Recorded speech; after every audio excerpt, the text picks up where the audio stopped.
We're here with RootsTech 2025, and today I'm here with Dan Gediman, and he is presenting Discovering Enslaved Ancestors Through Civil War Military Records. And Dan, I'll let you take it from here. All right, thank you so much. So my name is Dan Gediman. I am the executive director of Reckoning Inc., which is a nonprofit organization based in Louisville, Kentucky, that is focused on exploring and documenting the history of slavery in America, with a special emphasis on the state of Kentucky, where we are located in Louisville, Kentucky.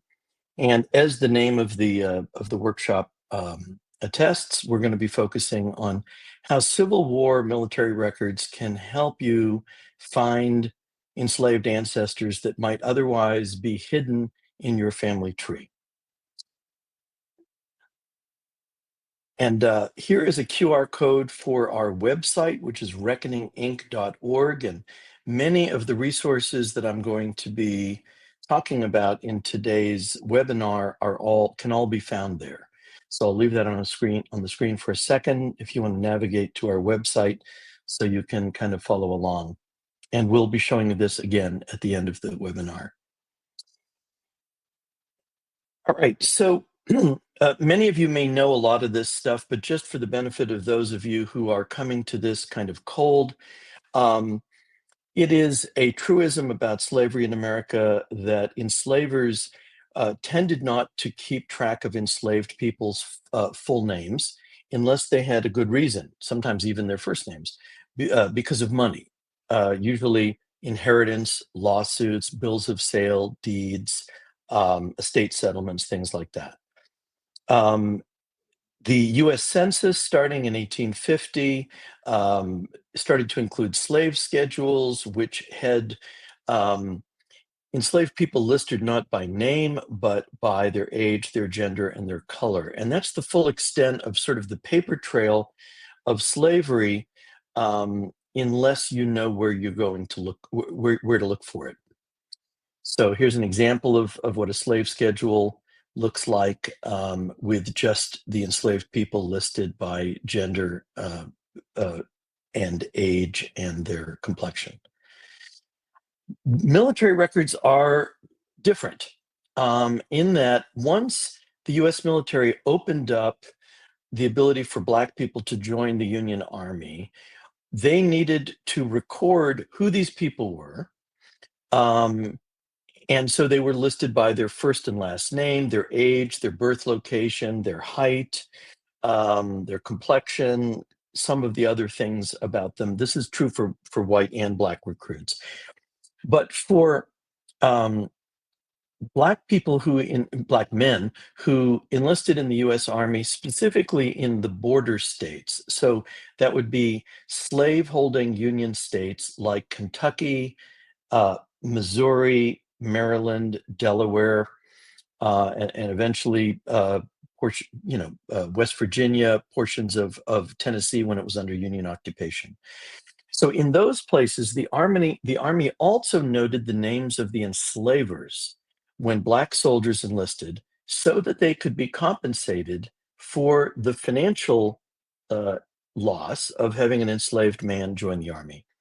And that was $300 per enslaved man that was available in compensation. So because they needed to keep track of that, you will find mention of who the enslavers were in a couple of different places. It'll be often noted in the combined military service records, and we'll show you some examples of what those look like. And also, there were a set of ledger books that were kept by clerks in the US Army, to sort of like a master list, forgive the use of the term, of Black soldiers and who they were, when they enlisted, where they enlisted, and there's always a column to keep track of who they were enslaved by. And then sometimes there's even some notations about the status of the compensation claim for the enslaver. Okay. And the other thing to note, and this is specifically in the border states, that these Black recruits were often automatically given the surname of their enslaver. So even if everyone in their circle of friends and acquaintances, and maybe even their enslaver, referred to them as John Jones, but their enslaver was William Smith, they will be enlisted as John Smith. Okay. Now, these ledger books that I'm talking about are largely the start of this particular project that my organization has been working on for the past going on 5 years. We found 3 ledger books in the National Archives collection online that list the names of roughly 9,000 enslaved Kentucky men who fought in the Civil War as part of the U.S. colored troops, which is what they called the part of the Union Army that Black men joined. And these records list the various things that I've described already, inclusive of the names of the enslavers. Now, these ledgers exist for other border states, Missouri, Maryland, Delaware, and the District of Columbia. However, to my knowledge, only Kentucky and Missouri have their ledgers online. And we'll have, and you can find them on Ancestry, and you can find them directly on the website of NARA, the National Archives. And we'll have URLs for some of this stuff coming up shortly.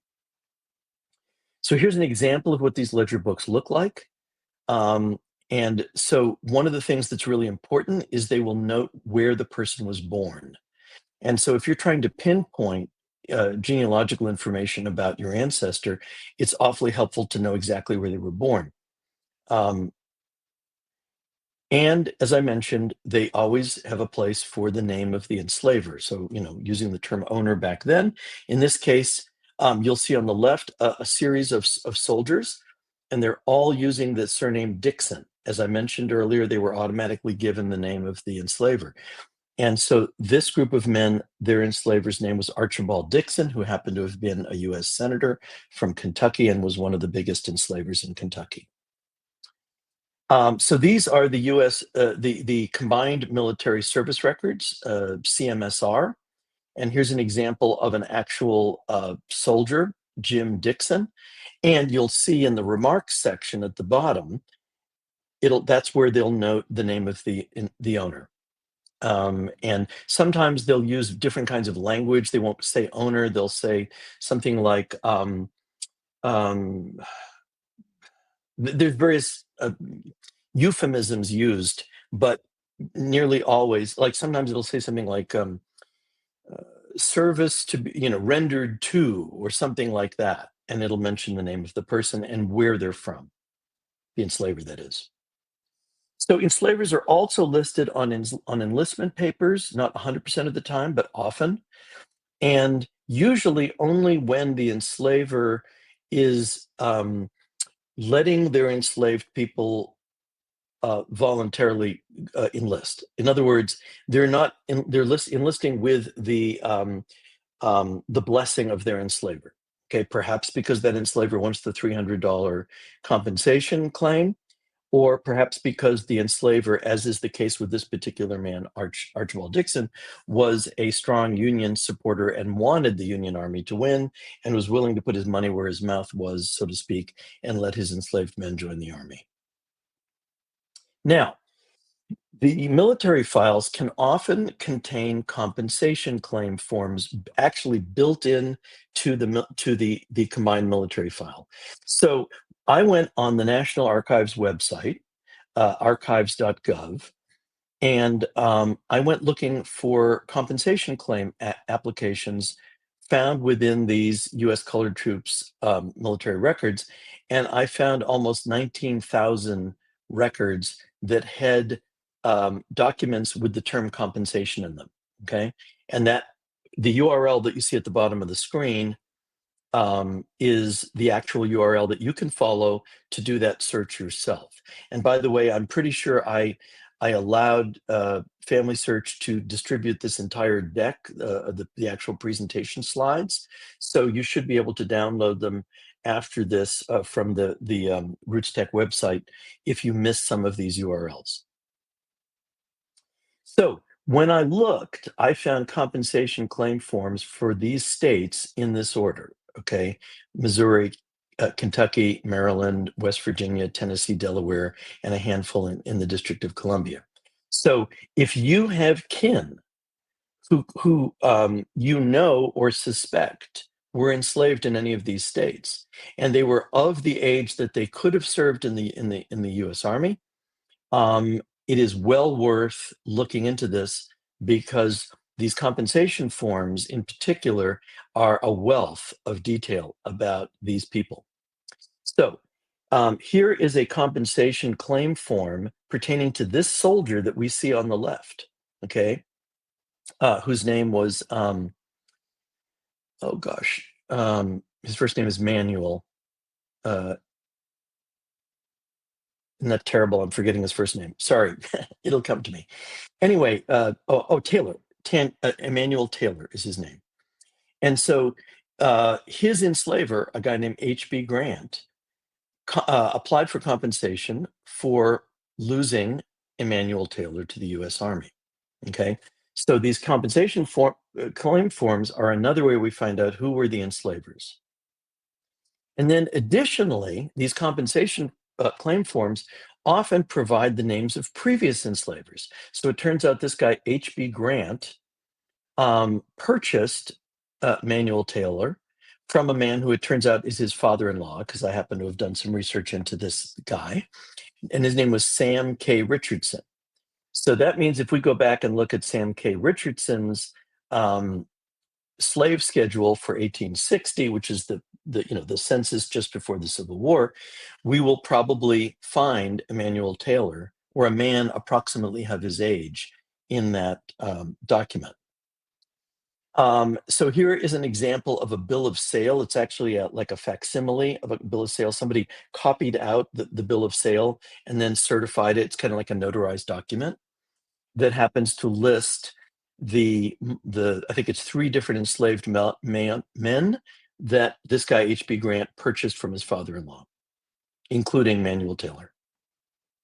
So as I say, this leads us to the slave schedule, where we find a 21-year-old man who matches the age that Manuel Taylor would have been at the time of his enlistment. So this is another way you can sort of check these documents to see whether you're getting the right person. So the next thing that enslaver names can do is lead us to probate records. Okay, so I was able to find a probate record pertaining to this guy Samuel K. Richardson, who was the original enslaver of this guy Manuel Taylor. And by the way, and I'll put a URL for this a little later in the presentation, but Family Search has an absolutely fantastic search tool, keyword search tool that enables you to look through probate records and other and deeds and other kinds of legal records for the name of the enslaver. Okay, and by looking at the name of the enslaver, you can start to go upstream in the family tree of the white enslaver, and you can sort of reconstruct a white. And by the way, this is something I would strongly recommend. If you learn who the enslaver was of your ancestor, don't just try to build a family tree for the black side of your for your African American ancestors. Try to build a family tree for the white enslaver, and that way, by going back a couple of generations in the white enslaver's family, you may be able to find in a will or an estate settlement when that enslaved person was bequeathed to the next generation, or perhaps was sold in a bill of sale, or perhaps was collateral in a mortgage payment or a mortgage document, or otherwise shows up in the legal records of that state or that county. Well, it would really be a county for the most part. So we'll get into how you can find these things in a moment. So probate records also list enslaved people, right? So here is an example of a probate record when they're trying to figure out the value of the estate of a deceased person. They will have an inventory of all of their property, including their human property. So this is an example of one of these estate settlement records that lists enslaved people by name and age. Okay, so this can be huge in order to pinpoint if you've got the right person. So for example, let's just make believe for a split second that you have an ancestor who shows up in the 1870 census named Alfred Smith, okay? And you know that you're related to this person. He's your second great-grandfather. And you know that he was born, or you think based on the census record that he was born in a particular date, 1842. So let's just say that you find an estate inventory from 1850, okay, and you think that your ancestor was born in 1842, and in this 1850 estate record, it refers to a boy named Alfred who's 8 years old, sorry, I'm doing my math wrong, 6 years old. No, I was right the first time, 8 years old. Then you might think, okay, ding, ding, ding, that's my ancestor. And now I know that this ancestor was previously owned by this person's grandfather or maybe grandmother. Okay, so these are really interesting ways that you can use. Again, the little breadcrumbs of clues that we find in the military records tell us who the enslaver is. And once you know who the enslaver is, you can start looking for these records pertaining to the enslaver's family. This is this keyword search tool that I mentioned before. If all of you don't know about it already, you should definitely follow this tool. It is incredible. It was introduced at last year's Roots Tech, and I was asked, thankfully, to be a beta tester of this when they were first formulating it. So I've had about a year and a half use of this, and it's amazing. The breadth of documents that can be searched through this one little tool. It's incredibly powerful. So once you find the name of an enslaver of your ancestor through these military records, then you can just go whole hog into putting that enslaver's name in. Once you know the county that they lived in, right, which you'll know through the military records, so you'll know the name of the enslaver and you know the county they lived in. Then you can go look for that enslaver's name, and the family search keyword search tool that I have up on the screen enables you to narrow it down by state, by county, and by type of record. So you can look for probate records for Caldwell County, Kentucky, for Samuel Richardson. I just made that up. I don't think he was in Caldwell County, but nonetheless. Now, another place that gives us an enormous amount of information are military pension cards. I cannot stress this enough. Most Civil War soldiers, they're either if they lived through the war, or their families if they died during the war, probably at least applied for a military pension, right? Because it was, I won't say free money, but it was a source of income for families, and especially for Black families. These were rather impoverished families after the war for the most part. And even to get a small pension was a huge deal. So you will find an enormous number of Civil War soldiers who, again, either they or their widows or their dependent mothers or children or guardians of their children applied for these pensions. Now, why are these so important? Well, they're important in so many different ways. Number one, in states like Kentucky, Maryland, Missouri, and other of the border states during the Civil War, as I mentioned earlier, they often will automatically give the surname of the enslaver, as in fact was the case here. This fellow was known in the war as Jim or James Dixon, but to everyone else in his life, he was known as James Sanders, okay? So once you know the name of the soldier, you can then go looking for a pension card. These pension cards can be found in multiple places, and I'll show a slide with that a little later, but including Family Search, where they have multiple different ways of looking for these pension cards. So once you find a pension card for your ancestor who served in the war, look carefully at all the information that's there. So first of all, I'll mention just a quick shout out. There's a wonderful vendor who's actually at Roots Tech this year. It's called Gopher Records. I cannot more highly recommend them.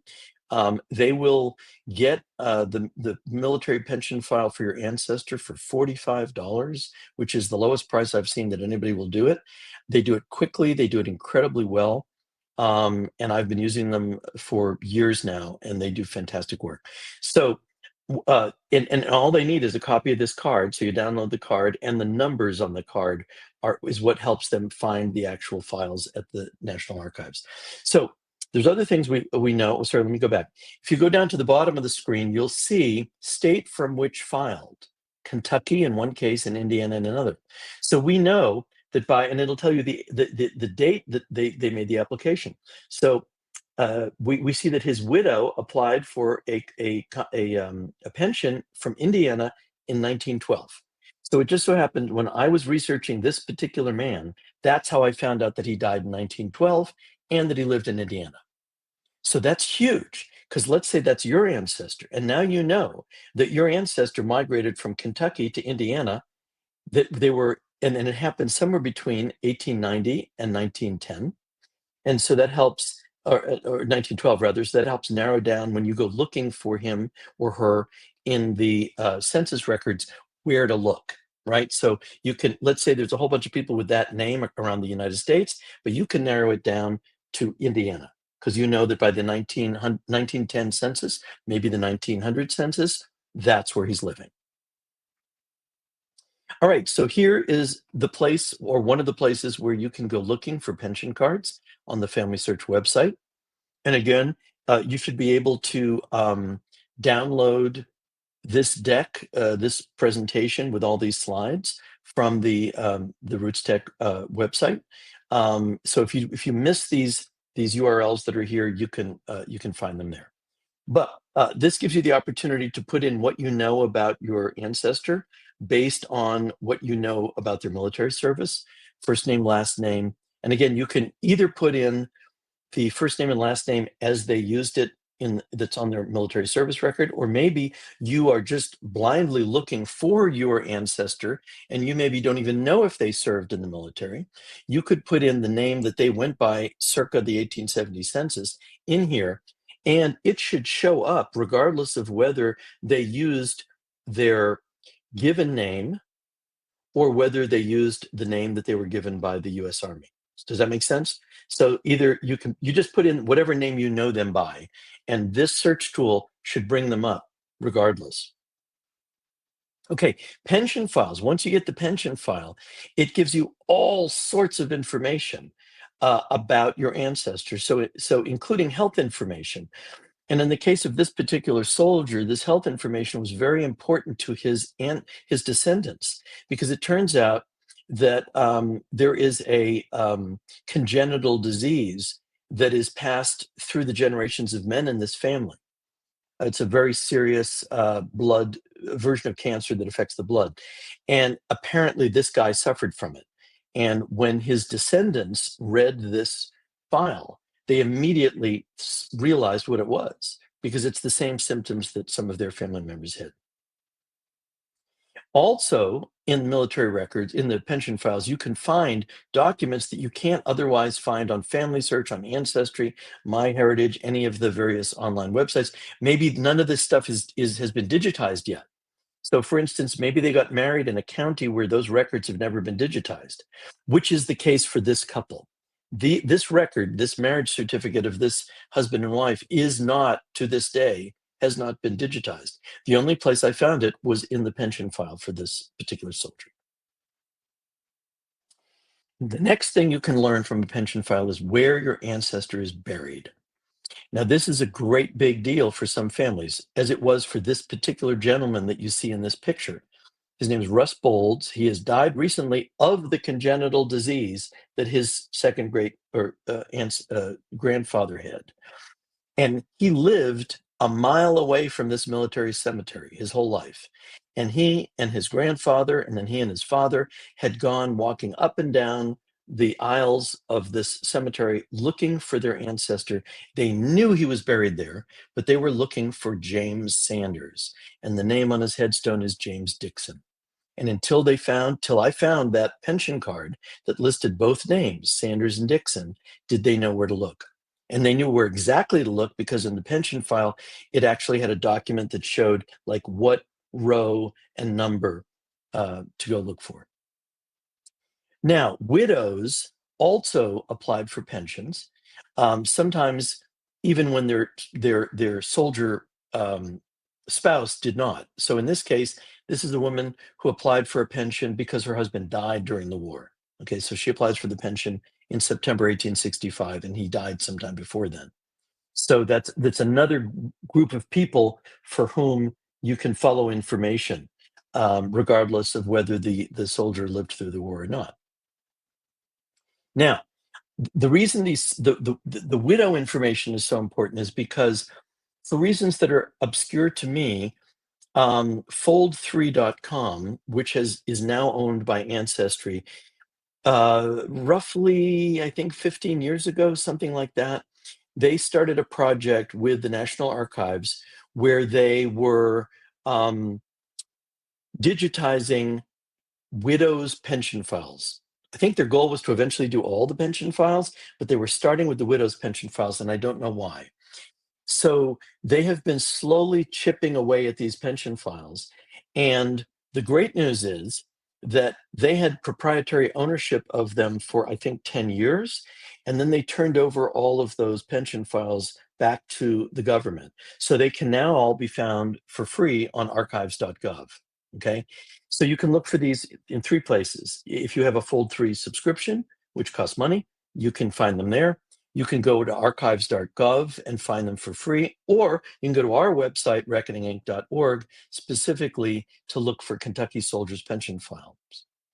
We have over 540 pension files on our website.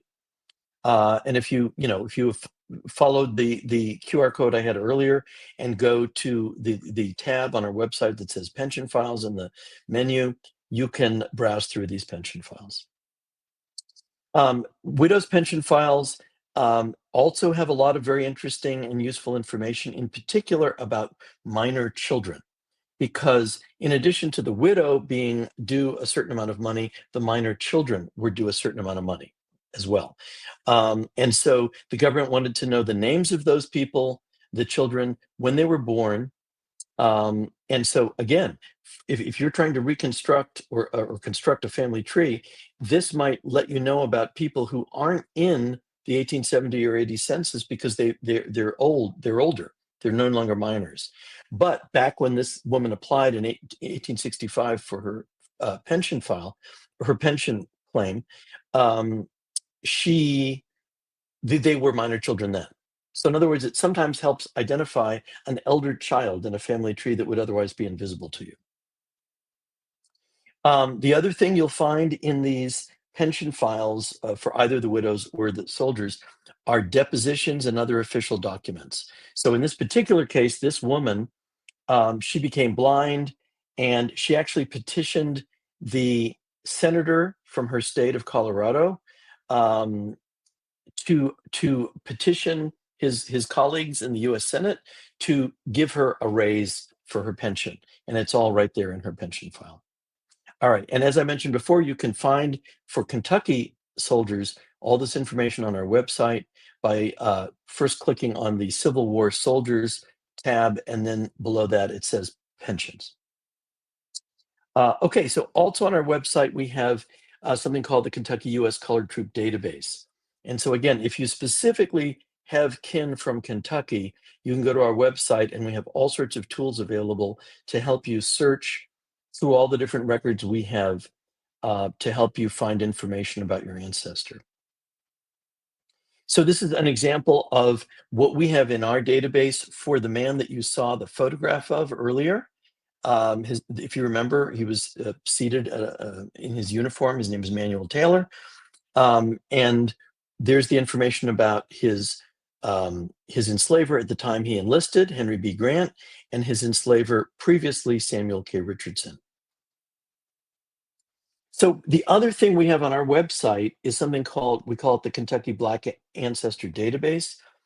And it's information not just about soldiers, but about any Black person who lived in Kentucky that we know of during the slavery era. So that includes people who were enslaved, that includes people who were free people of color.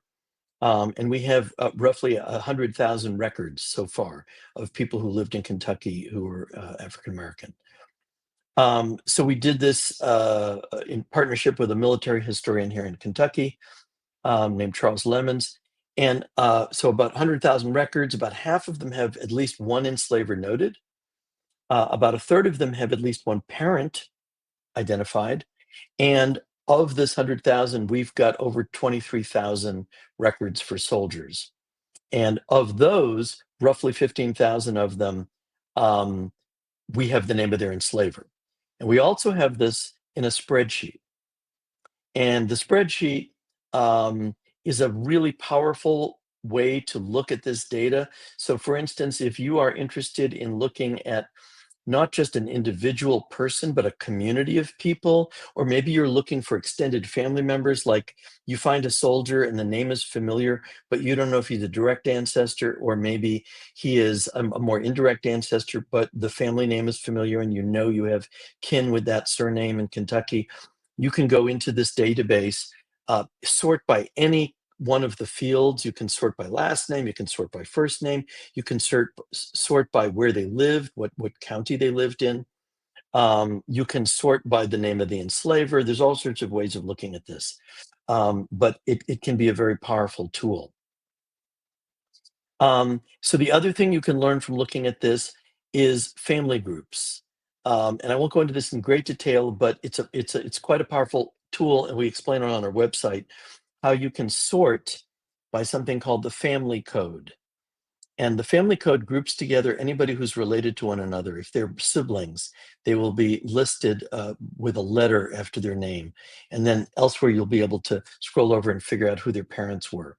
So in this case, for instance, at the top of the screen, it's hard to read, but there's a family of people that carried the surname Abel, one of whom turned out to be a Civil War soldier. And these people have in common a mother named Rose Abel. So we know the names of the siblings, we know the name of the mother, and then by following the military record, we know more about the soldier. So this is another powerful tool we have for exploring your Black ancestors once you have found the name of somebody through the military records. So one of the things that is really powerful about this database is that we don't just have the name of the one enslaver, but as many enslavers that we have been able to find records of. So in other words, by 1865, let's say somebody lived to 1865, and let's say they're, middle-aged, they're 50 years old. They may have in their lifetime been owned by 2 or 3 or more different people, perhaps within the same family, perhaps not. Perhaps they were sold, perhaps they were bequeathed from one generation to another, or maybe a woman brought slaves into her marriage as part of her dowry, and then her husband dies, and then she takes them back, ownership of them back, because in Kentucky, during much of the antebellum era, women could not own property. So if you married a man, immediately your property became his property, but when he died, it reverted back to you until you married again. Then your second husband would have your property again. So this is yet another way to sort of follow through and go backwards in time. And among other things, why is this powerful? For a lot of African Americans, wondering why they have the surname they do is a great mystery, right? Like, let's just say your family name is Smith, and you, as far back as you can go in the male line of your family to 1870, there's Smith, Smith, Smith, Smith, Smith. But then you find the enslaver's name is Jones. And you're like, well, why are we the Smiths? Well, maybe if you go backwards through the ownership records of that line of that family, you will find that this Jones enslaver's mother's maiden name was Smith, or maybe his grandmother's maiden name was Smith. And the enslaved people entered into this extended white family through a woman's dowry. And so they retained the surname of the family from whence they came originally. And so if you go far enough backwards, you will bump into, if there are records available, especially probate records, you will probably be able to figure out why you have the surname you do if you go far enough back. Okay, so another thing that we have on our website, and another powerful tool in your arsenal, and this is true on all these border states in particular, they just happen to be, in the case of Maryland, Missouri, and Kentucky, a lot of Catholics. a large number of Catholics, Catholicism really sort of starts in Maryland in the United States, and then it spreads. And in particular, it spreads westward from Maryland to Kentucky, Kentucky to Missouri. So if you have kin from any of those three states, there's a high probability that somewhere along the line, there may have been a Catholic enslaver. And if there's a Catholic enslaver, then that means there are church records, Catholic church records, that are worth exploring. Now, I should say this is also true for other denominations as well, but it's the Catholics that have left behind the most powerful paper trail.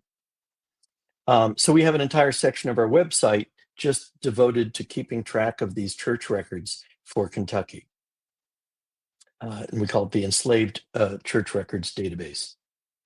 So Catholics kept really detailed baptismal records. Traditionally, they will list the name of the mother, the name of the mother's enslaver, the name of the father, the name of the father's enslaver, the name of the godmother and godfather. And if those were enslaved people, it will list their enslavers as well. So in one baptismal record for a child baptized into the Catholic Church, you might have the names of 4 enslaved people, mom, dad, godmother, godfather, and their respective enslavers, who could be 4 different people or 4 different families. And in many cases, the godparents are really important because they're often aunts or uncles. So you may be able to ascertain sort of a cluster of families, white families that are intermarried with each other. They may even live on adjacent farms, right? And they're all intermarried. And their enslaved people are often intermarried as well. So these Catholic baptismal records help us identify families, and we actually have an entire project that we're doing. This is quite separate from the Civil War military record subject that we're really talking about here, but I'm hoping next year to come back to RootsTech and just talk about this project, because we've really been able to do tremendous stuff with it to be able to build out family trees for previously unknown families. I say unknown, meaning in the public record, enslaved families, and piece together who all the members of their families are just by using these baptismal records. Okay. By the way, I'm seeing some questions in the chat that even though I know mostly about the border states. Any state that has a large Catholic population, in particular Louisiana, you're going to find the same quantity of records. And by the way, there was a thriving slave trade between Catholic communities in Kentucky, Maryland, Missouri, and Louisiana. So a lot of times these Catholic enslaver families, when they had enslaved people who were acting up, they would sell them down the river to New Orleans, to the slave market in New Orleans, to work in sugar plantations. This is basically the plot of Uncle Tom's Cabin.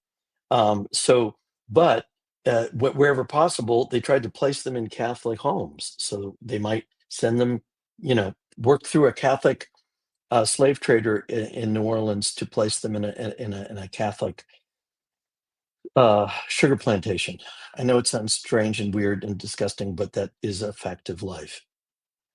Okay, now all these records work together. Okay, so the military records help send us to civil records. The church records send us to civil records, and in this case, the church records can help us understand military records. So we found a guy. And I've pointed to his baptismal record, and he enlisted in the army. He was enslaved by a religious order of nuns called the Sisters of Charity of Nazareth. And the U.S. Army, again, they're always giving you the surname of your enslaver, so they just called him Nazareth, Ignatius Nazareth. Okay, and they did the same thing for people who were enslaved by, let's say, a bishop. They would give him the last name of the bishop. So here's the guy we just were talking about, Ignatius Nazareth, right?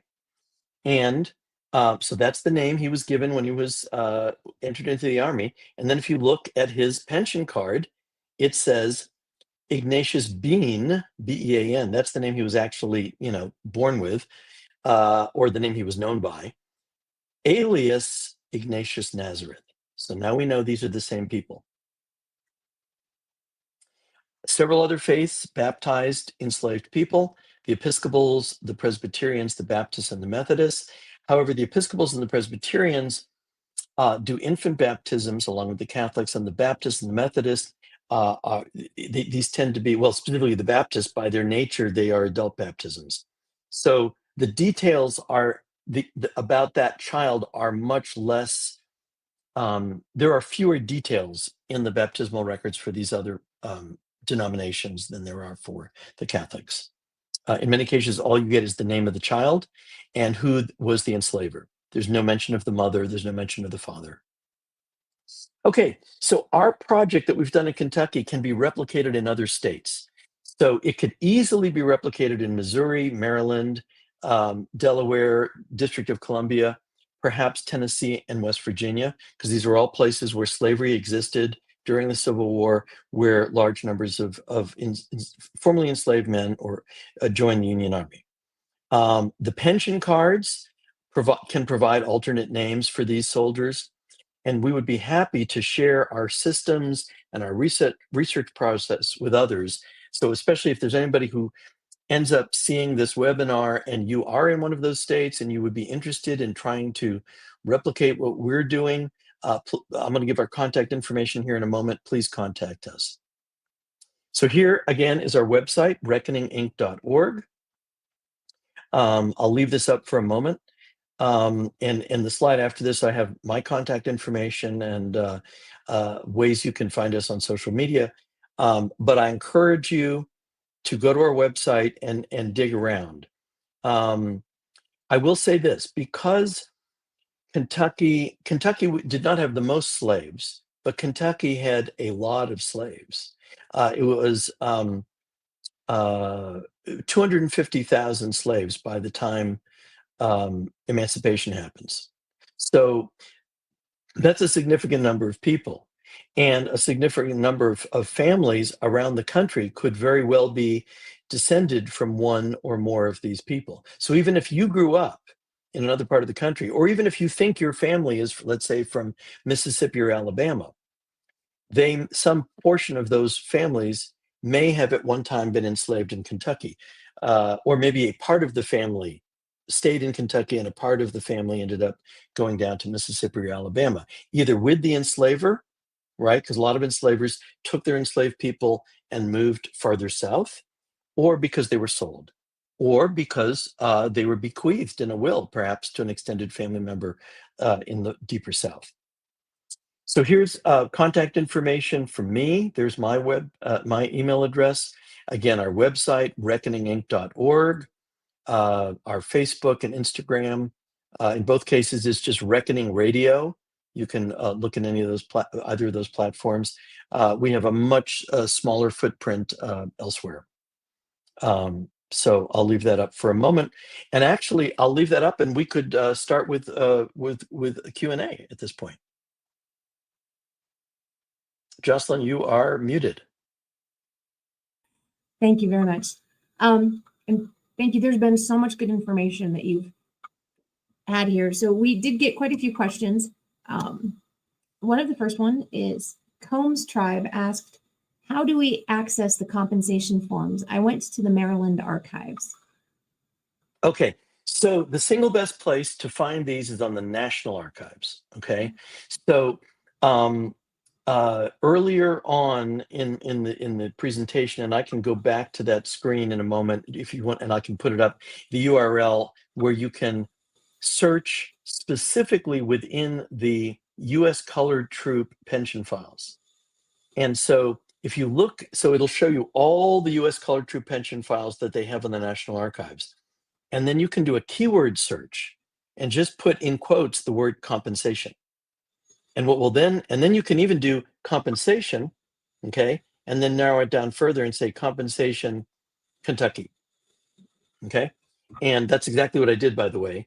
And then it just progressively will show you fewer and fewer. And then you can do, within that, you can do keyword searching by surname. or any other, you can look for a specific military regiment, for instance. Hope that answers your question. Yes. Back to you, Jocelyn. Thank you. And another question that we had, and this was when you were specifically talking about slave owners who were seeking compensation for their slaves that were Join the army. Yeah, that joined the army. She Anne Fiordalisi asked, "What happens after they served? Why not just go to a free state?" I guess they couldn't, since their enslaved family was still on the plantation. So quick history lesson. The U.S. government, and I forget the exact chronology, but and this was a little different in different states, but at a certain point in early 1865, the U.S. Congress passed a law that basically said the immediate family of a U.S. colored troop soldier is by definition free. So in other words, they extended freedom not just to the soldier who enlisted in the army, but to their wives and children. And so you start to see this exodus of families coming to military bases, enlistment centers, and end up turning into ad hoc refugee camps, sometimes to unfortunate, cholera, typhoid epidemics, things like that, whenever you have large numbers of people in a small space. But so joining the U.S. Army in many cases was, by definition and by intent, the way to free your family. And this was actually a tool that was used by one of the generals for occupied Kentucky in 1865 to free a large number of African Americans, was to enlist as many people as possible. So they were even enlisting men who were in the 70s and 80s, just so they could technically be soldiers, just so their families would be freed. I don't know if that answers the question, but that's kind of how it went. Thank you. So D. Sendelbach asked, "I'm surprised to see high numbers for compensation, 9,000 enslaved in Kentucky and colored troops. Were there more Union sympathizers in border states because they were less dependent on slaves? And if not, what led to this? I find it surprising." Yeah, so it's actually, it's a very complicated bit of history, but it basically goes like this. And I'm speaking predominantly about the experience in Kentucky, but I believe this was to some degree true in Maryland and Missouri as well.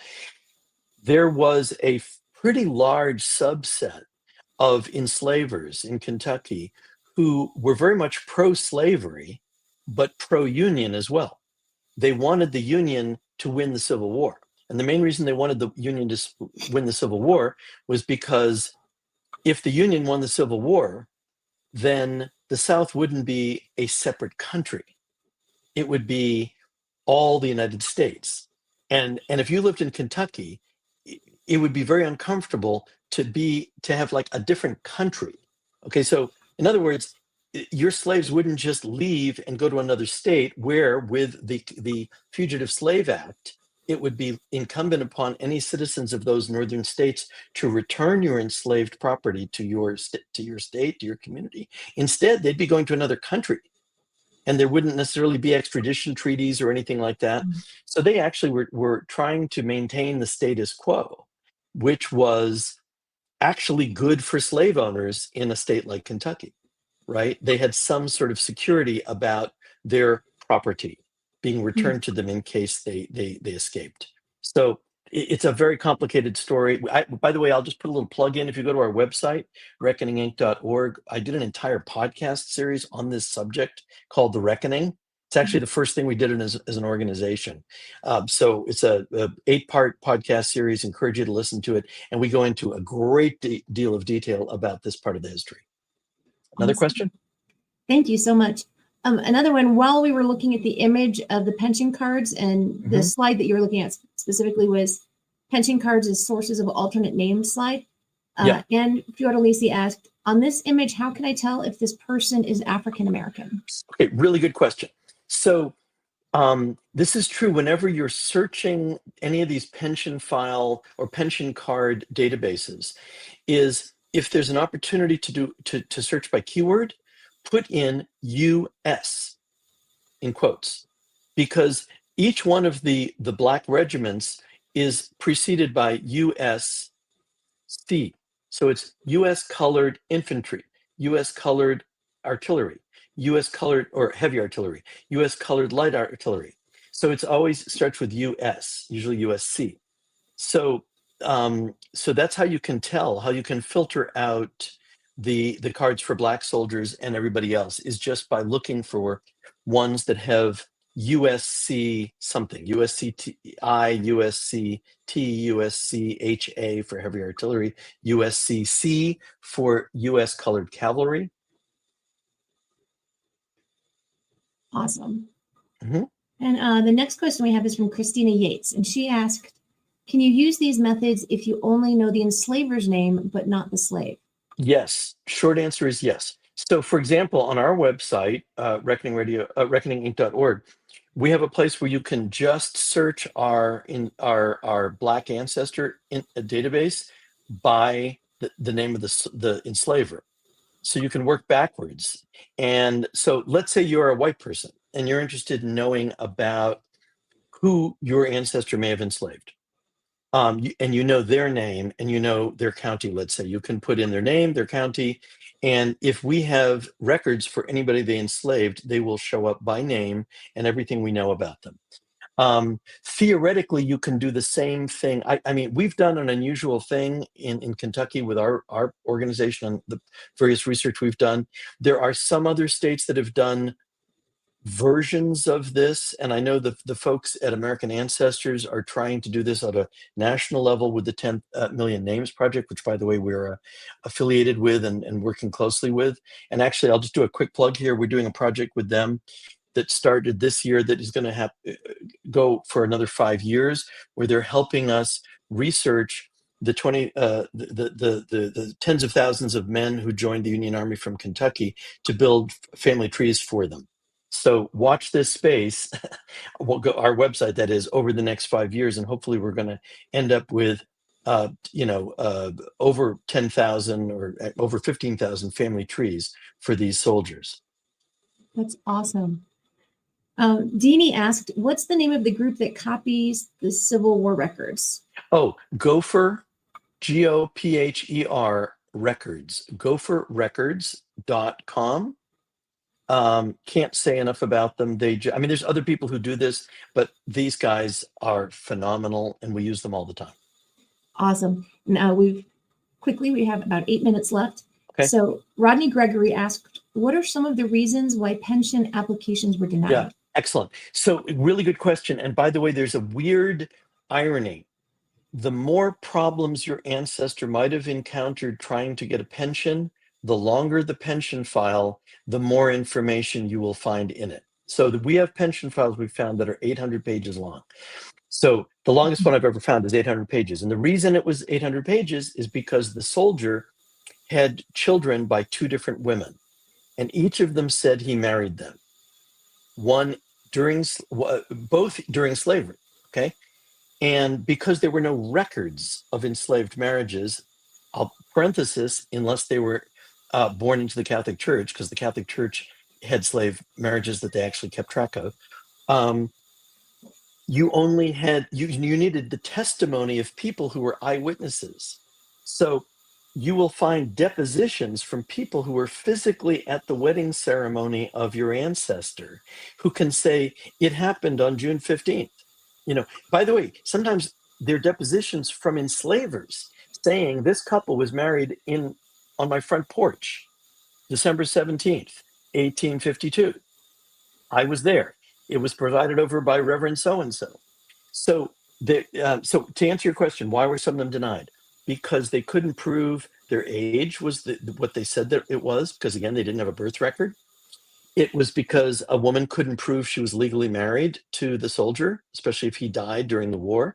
Again, because she doesn't have eyewitness reports of her marriage.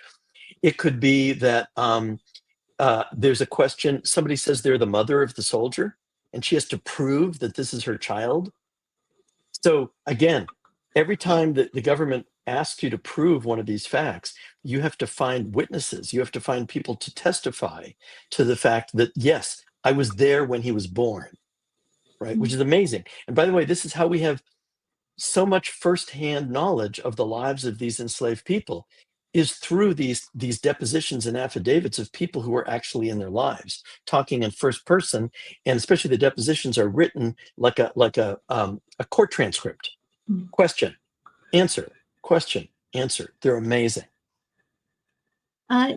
Susan Keller asks, if someone enlisted in Kentucky but was from another state, is it in your database? Yes, answer. The short answer is yes. We have largely focused on people who enlisted in Kentucky. However, before, so there's a whole bunch of people who were born, let's say, in Virginia or Maryland, and then moved to Kentucky with their enslaver. This is especially true for older people. Similarly, there's the opposite. People who are born in Kentucky, but then they were taken by their enslaver to another state. Okay. And so there just happens to be large expatriate Kentuckian communities in other states where there just happened to be a lot of Black people who came with those white families as they moved, let's say, to Missouri, or they moved to Arkansas, or they moved to Louisiana. So we're starting to look at that as well. People born in Kentucky who enlisted in another state. But yes, for the most part, we're looking at people who enlisted in Kentucky, but we would capture them if they were born in another state. Okay. And there is a new question that just popped through. You see if I can get that. Greg T.T. King asks. Yeah, I see. Yep. You have the question is, I have my ancestors' pension file, but I want to find the muster rolls for his army unit. Okay, so this is a little tricky. I know less about that per se, about how to find the muster rolls, but if you're trying to find other soldiers who were in that regiment, because that's essentially what the muster roll is going to tell you, is who were the other soldiers in that unit, how either large or small. And a lot of that I've been able to find on Fold 3, which unfortunately costs money. It's possible that's available on Family Search, but I don't know their search tools as well for how to look granularly by a military unit. But definitely on Fold 3, you can just look for CMSR's, military records by unit. And if you want, you can send an email to my email address. And, if we have sort of frequently asked questions that come out of this webinar, I could perhaps put a document together and send it out afterwards with some more detailed examples and links to resources where you can do some of this stuff. But it can be done. Fold 3 is the #1 place I would recommend. Thank you. And finally, the last several questions that we have are permutations of the same one, but basically people are asking if there are similar projects for other Southern states, and also if some of those projects included free people of color detail rather than just enslaver detail. Okay, so short answer is I'm not aware of another state that has done exactly what we've done, but I'm very interested in helping people in other states to replicate what we've done. So that's #1. #2, it's much easier to research free people of color than enslaved people, because you will find them in the censuses, you'll find them in tax rolls, you'll find them in a bunch of different places. I haven't done as much research into free people of color, so I don't feel qualified to really answer that question. I will say that in our database, which is called the Black Ancestor Database, it is inclusive of free people of color, not just enslaved people. And I think we're about to wrap up, right? Yeah, I think that's it. All right. Thank you so much for coming out. Thank you for having me and helping us find our ancestors. And we really appreciate All right. everything that you've done. All right. And thanks, everybody. Thank you.